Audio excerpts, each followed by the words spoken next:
everyone, and welcome to the debate that we have staged here.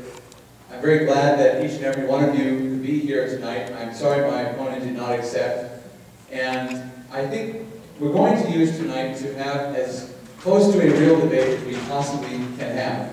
I had not ever seen that clip before. I had no idea what my campaign was going to prepare, and I have not had any role in selecting any of the answers that they have selected.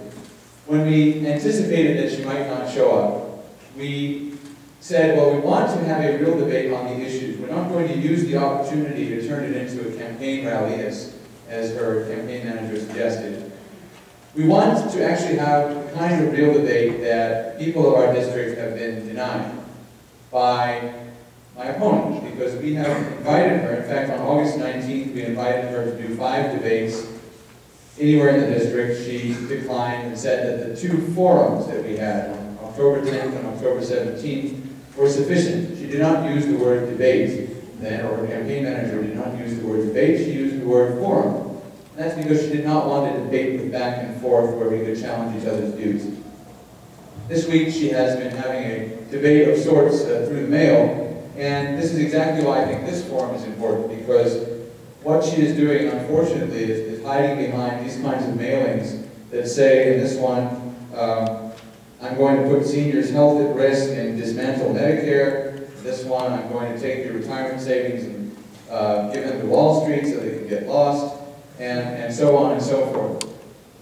That's the kind of negative campaigning that we've seen a lot of in a lot of the other campaigns.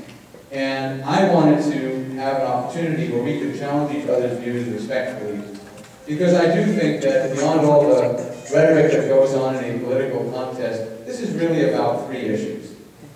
The first is, what kind of economy do we have, and how do we make it as prosperous as possible? The second is, what kind of safety net do we want to have, particularly with regard to health care and health insurance, and what do we do about the alternative that was passed this year in March?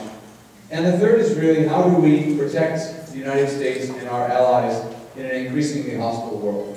Those are the 3 issues that are most important to the people of our district and the people of our country.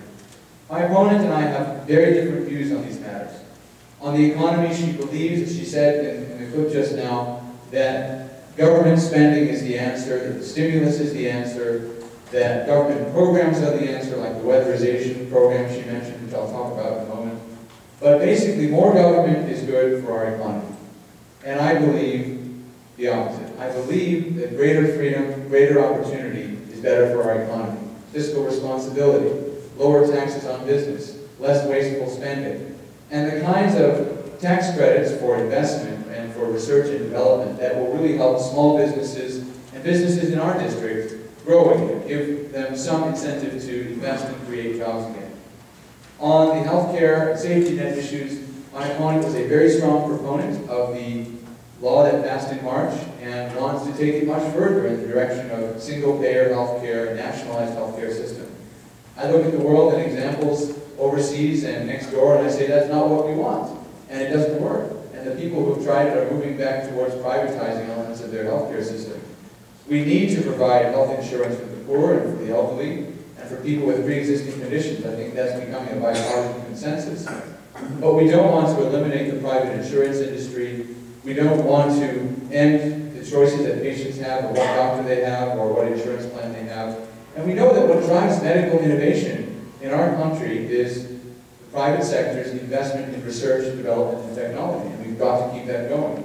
So my idea is to lower costs by creating a high-risk pool for people with pre-existing conditions, but also allowing people to buy insurance across state lines, having tort reform, having expanded health savings accounts, and allowing employees the same tax credits that employers get when they buy insurance.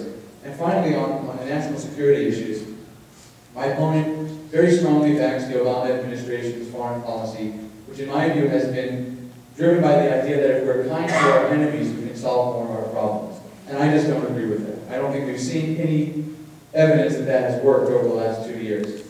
I think we've been kind to enemies and hostile to friends, and all it's done is put us in a weak position.